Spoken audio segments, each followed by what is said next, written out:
নমস্কার বন্ধুরা, আশা করি সকলেই ভালো আছেন। সিম্পল স্টিচিং উইথ নিরু চ্যানেলের আরেকটি নতুন ভিডিওতে স্বাগত জানাই।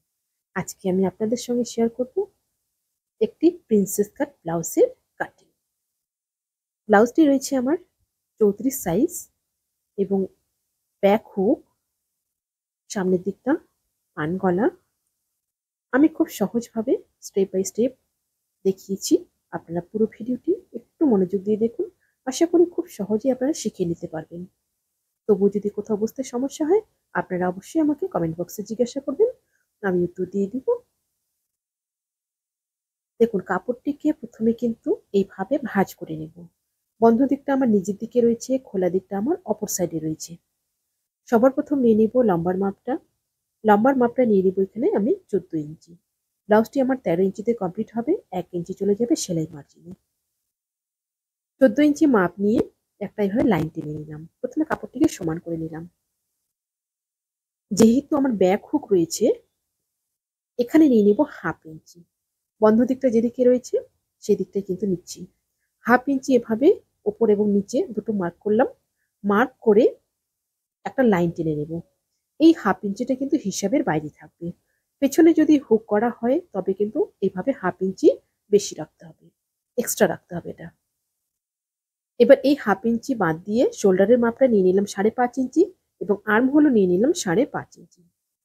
পেতেটাকে এপাশে ঘুরিয়ে এবার নিয়ে নিব চেস্টের মাপটা। চেস্ট যেহেতু আমার 34 রয়েছে, 34-এর 4 ভাগের 1 ভাগ 8.5 ইঞ্চি, 8.5 ইঞ্চিতে ভাগটা মার্ক করলাম। এবার শোল্ডারের লাইন থেকে চেস্টের লাইন এভাবে সোজা করে মিলিয়ে দিলাম। এরপর এই কোণা থেকে একটা মাপ নিয়ে নিব 1 ইঞ্চি। 1 ইঞ্চি একটা মাপ নিয়ে রাউন্ড শেপটা দিয়ে দিব।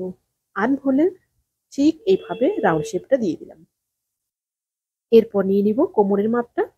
কোমর রয়েছে আমার 28 ইঞ্চি। 28-এর 4 ভাগের 1 ভাগ 7 ইঞ্চি, 1 ইঞ্চি নিয়ে নিলাম টেকিনের জন্য। এবার ওপরের লাইনটার সাথে নিচের লাইনটা এভাবে মিলিয়ে দিলাম। সাইডে নিয়ে নিলাম 1.5 ইঞ্চি সেলাই মার্জিনের জন্য। এরপর নিয়ে নিব টেকিনের মাপটা। টেকিনের মাপটা নিয়ে নিব এখান থেকে 4 ইঞ্চি এবং টেকিনের হাইটটা নিয়ে নিব 4.5 ইঞ্চিতে। তারপর দুপাশ থেকে হাফ হাফ ইঞ্চ করে লাইন টেনে মিলিয়ে নিব। টেকিনের মাপটাও কিন্তু এই যে হাফ ইঞ্চিটা রেখেছি এটা বাদ দিয়ে কিন্তু মাপটা নিয়েছি। এটার বাইরে থেকে কিন্তু প্রত্যেকটা মাপ হবে। গলার মাপটা নিয়ে নেব এবার 2.25 ইঞ্চিতে। 2.2 ইঞ্চিতে এখানে মাপটা নিয়ে নিলাম। এবার নিয়ে নিব গলার ডিপটা। গলার ডিপটা নিয়ে নিব 9.5 ইঞ্চি। 9.5 ইঞ্চিতে একটা এভাবে লাইন টেনে নেব। এরপর নিচের দিকে একটু বেশি রাখবো। নিচের দিকে রাখলাম এখানে 3 ইঞ্চি। 3 ইঞ্চি রেখে একটা এভাবে লাইন টেনে বক্স বানিয়ে নেব। তারপর শেপটা দিয়ে দিব। নিচের দিকটা যদি আপনারা খোলা করতে না চান তাহলে কিন্তু এতটা প্রয়োজন নেই। উপরে যা রেখেছে সেম একই রকম রাখলেই কিন্তু হয়ে যাবে। পেছন পার্টটা আমার ড্রয়িং কমপ্লিট হয়ে গেল। পেছন পার্টটা এবার কাটিং করে নিচ্ছি। আমার চ্যানেলে যদি নতুন হয়ে থাকেন প্লিজ চ্যানেলটি সাবস্ক্রাইব করে দিয়ে পাশে থাকা বেল আইকনটি প্রেস করে দিন, যাতে আমি নতুন ভিডিও আপলোড করার সাথে সাথে আপনার কাছে নোটিফিকেশন পৌঁছে যায়। যারা ফেসবুক পেজ থেকে দেখছেন পেজটিকে ফলো করে আমার সাথে থাকুন। পেছন পার্টটা আমার কাটিং হয়ে গেল। পেছন পার্টটা বসিয়ে এবার সামনের পার্টটা কাটিং করব। ঠিক এইভাবে সুন্দর করে বিছিয়ে নেব। একটু বাড়িয়ে নিতে হবে। বাড়িয়ে নিয়ে নিলাম। এবার দেখুন এই যে হাফ ইঞ্চিটা রেখেছি, এই হাফ ইঞ্চিটা কিন্তু বাইরে রেখেছি। এটা কিন্তু মাপের মধ্যে আসবে না, এটা হিসাবের বাইরে থাকবে। বাইরে রেখে এভাবে বসিয়ে নিয়েছি। নিচের দিকে নিয়ে নিলাম 1.5 ইঞ্চি। নিচের দিকে 1.5 ইঞ্চি নিয়ে ঠিক দুপাশে এভাবে নেব, নিয়ে একটা লাইন টেনে নেব। পেছন পাটটা বসিয়ে সামনের পাটটা কাটার সময় নিচের দিকে 1.5 ইঞ্চি এবং সাইডে 1.5 ইঞ্চি বেশি নিতে হবে। আর বাকি যা আছে তা কিন্তু সমান থাকবে। ঠিক এভাবে সাইডেও আমি 1.5 ইঞ্চি বেশি নিয়ে নিলাম। 1.5 ইঞ্চি বেশি নিয়ে একটা লাইন টেনে নেব। ঠিক এইভাবে এবার সামনের পার্টটা কাটিং করে নেব।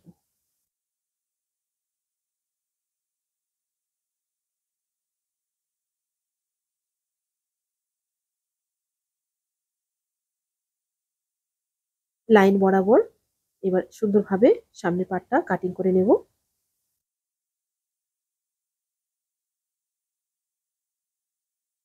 সামনের পার্টটা আমার কাটিং হয়ে গেল। এবার পেছন পার্টটা সরিয়ে নিয়ে পেছন পার্টের গলাটা কাটিং করব। পেছন পার্টের গলাটা কিন্তু আগেই কাটিং করব না, সামনের পার্টটা কাটিং করে নেওয়ার পর তারপর কিন্তু পেছন পার্টের গলাটা কাটিং করব।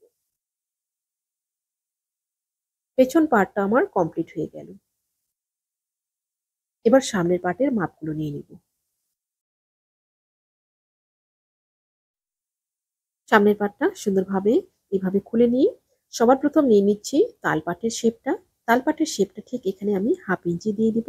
এই তালপাটের শেপটা কিন্তু খুব গুরুত্বপূর্ণ, এটা কিন্তু দিতেই হবে, না হলে কিন্তু অনেকটা কাপড় এখানে ফুলে থাকবে। ঠিক একই রকম ভাবে 2.25 ইঞ্চি নিয়ে নিলাম চওড়াইটা। এবার নিয়ে নিব গলার ডিপটা। গলার ডিপটা নিয়ে নিব আমি 6.5 ইঞ্চি। যেহেতু পান গলা রয়েছে একটু ডিপ নিব। আর যদি রাউন্ড গলা করতে চান এই সাইজের মধ্যে তাহলে কিন্তু 6 ইঞ্চি নিয়ে নেবেন মিডিয়াম গলা। আর যদি একটু ডিপ গলা পছন্দ হয় তাহলে কিন্তু 6.5 এর মধ্যেই করতে পারবেন। ঠিক এইভাবে আমি একটা বক্স বানিয়ে নিলাম। তারপর আমি গলার ড্রয়িংটা করে নিলাম। এরপর নিয়ে নিব পয়েন্টের মাপটা। পয়েন্টের মাপটা একেকজনের একেক রকম কিন্তু আসে। এটা কিন্তু ভালোভাবে মেপে নিতে হবে। এই ব্লাউজটার ক্ষেত্রে আমার পয়েন্টের মাপটা রয়েছে কিন্তু 10.5 ইঞ্চি। 10.5 ইঞ্চিতে একটা মার্ক করলাম। এপাশ থেকে আমি 4 ইঞ্চিতে একটা মার্ক করলাম। এবার দেখুন ঠিক নিচে আমি 3.5 ইঞ্চিতে একটা মার্ক করলাম। 3.5 ইঞ্চিতে একটা মার্ক করে এই লাইনটা ঠিক প্রথমে একদম পয়েন্ট পর্যন্ত নিয়ে যাব। এভাবে পয়েন্ট পর্যন্ত নিয়ে যাওয়ার পর পয়েন্ট থেকে এবার আর্ম হোলের গোলাই পর্যন্ত নিয়ে গেলাম। এবার এই দাগের বাইরে থেকে মাপ নিয়ে নিব 2.5 ইঞ্চি। 2.5 ইঞ্চি একটা মাপ নিয়ে এবার শেপটা দিয়ে দিচ্ছি। ঠিক এইভাবে প্রিন্সেস কাটের শেপটা দিয়ে দিলাম। এবার নিয়ে নেব এই পাশ থেকে 1/2 ইঞ্চি। ঠিক এখানে 1/2 ইঞ্চি নিয়ে একটা এভাবে ভি শেপে লাইন টেনে নেব। তারপর এদিক থেকে নিয়ে নেব 1 ইঞ্চি। সাইড থেকে এভাবে 1 ইঞ্চি নিয়ে ভি শেপে একটা লাইন টেনে নেব। ঠিক এইভাবে একটা লাইন টেনে নেব। সামনের পার্টটা আমার কিন্তু সুন্দরভাবে ড্রয়িং হয়ে গেল। এবার সামনের পার্টটা কাটিং করে নেব। প্রথমে নিচের এই টুকরোটা কাটিং করে নেব, তারপর উপরেগুলো আস্তে আস্তে কাটিং করে নেব।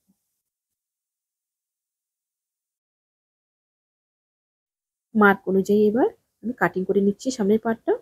প্রিন্সেস কাট ব্লাউজটা কিন্তু এইভাবে খুব সুন্দর একটা ফিনিশিং আসে। আর খুব সহজেও কিন্তু খুব তাড়াতাড়িও হয়ে যায় ব্লাউজটি কাটিং এবং সেলাই দুটোই। প্রিন্সেস কাট অনেক রকম ভাবে কাটিং করা যায়, তবে এটা প্রসেস কিন্তু খুব সহজ। যেহেতু আমি নতুনদের জন্য ভিডিওটি বানাচ্ছি, তো নতুনরা একবার দেখলেই আপনারা কিন্তু খুব সহজেই এটা করে ফেলতে পারবেন এবং খুব সুন্দর একটা পারফেক্ট ফিনিশিং আসবে ব্লাউজের। এই টুকরোটি কিন্তু কেটে বাদ দিয়ে দিতে হবে। এখানে আপনারা পাইপিং দিয়েও করতে পারেন অথবা পাইপিং ছাড়াও কিন্তু করতে পারেন। এখানে দেখুন 1/2 ইঞ্চি কিন্তু এভাবে এখানে কাটিং করে নিব। এতে কিন্তু খুব সুন্দর একটা বাটির শেপ আসবে। সামনের পার্টটা তো আমার কাটিং হয়ে গেল। এবার আমি হাতাটা কাটিং করব। হাতাটার জন্য 4 ভাঁজে কাপড়টা নিয়ে নিয়েছি। চেস্ট অনুযায়ী এখানে নিয়ে নিচ্ছি 8.5 ইঞ্চি চওড়াইটা। লম্বাটা রয়েছে আমার 6.5 ইঞ্চি। হাতাটা আমার 5.5 ইঞ্চিতে কমপ্লিট হবে। আপনাদের যতটা লম্বার প্রয়োজন সেই অনুযায়ী আপনারা নিয়ে নেবেন। ওপর থেকে আমি 3 ইঞ্চিতে একটা মার্ক করলাম। 3 ইঞ্চি একটা মার্ক করে একটা লাইন টেনে নেব। একটা লাইন টেনে নিয়ে খোলা যে দিকটা রয়েছে খোলার দিক থেকে হাতার শেপটা দিয়ে দিব। ঠিক এইভাবে খোলা দিক থেকে হাতার শেপটা দিয়ে দিলাম। এবার নিয়ে নিব মুহুরির মাপটা। হাতার মুহুরি রয়েছে আমার 12 ইঞ্চি। এখানে আমি 6 ইঞ্চি নিয়ে নিলাম। আপনাদের যা থাকবে সেই অনুযায়ী নিয়ে নেবেন। তারপর 1.5 ইঞ্চি নিয়ে নিলাম সেলাই মার্জিনের জন্য। এবার এই লাইনটার সাথে এই কোনা পর্যন্ত এভাবে একটা দাগ টেনে মিলিয়ে দেব। এবার কাটিং করে নেব।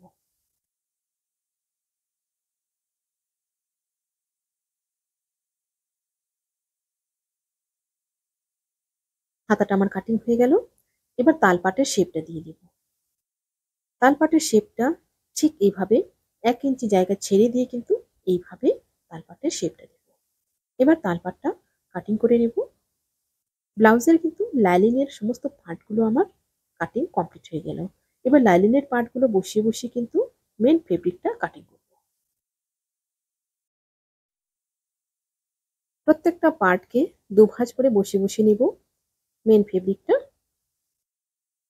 দুভাঁজে এভাবে নিয়ে নিয়েছি। প্রথমে আমি পেছন পার্টটা কাটিং করছি সুন্দরভাবে। এভাবে পেছন পার্টটা কাটিং করে নিলাম। এরপর আমি সামনের পার্টটা কাটিং করব। সামনের পার্টটা এভাবে প্রথমে এই টুকরোটা কাটিং করে নিচ্ছি, তারপর কিন্তু সাইডের টুকরোটা কাটিং করে নেব। আশা করছি ভিডিওটি আপনাদের সকলের ভালো লেগেছে। ভিডিওটি ভালো লাগলে অবশ্যই লাইক, কমেন্ট এবং শেয়ার করবেন। নতুন নতুন ভিডিও পেতে চ্যানেলটিকে সাবস্ক্রাইব করে রাখবেন। যারা ফেসবুক পেজ থেকে দেখছেন, পেজটিকে ফলো করে আমার সাথে থাকবেন। সবাই ভালো থাকবেন, সুস্থ থাকবেন। আজকে এই পর্যন্তই। দেখা হচ্ছে পরবর্তী আরেকটা নতুন ভিডিওর সাথে।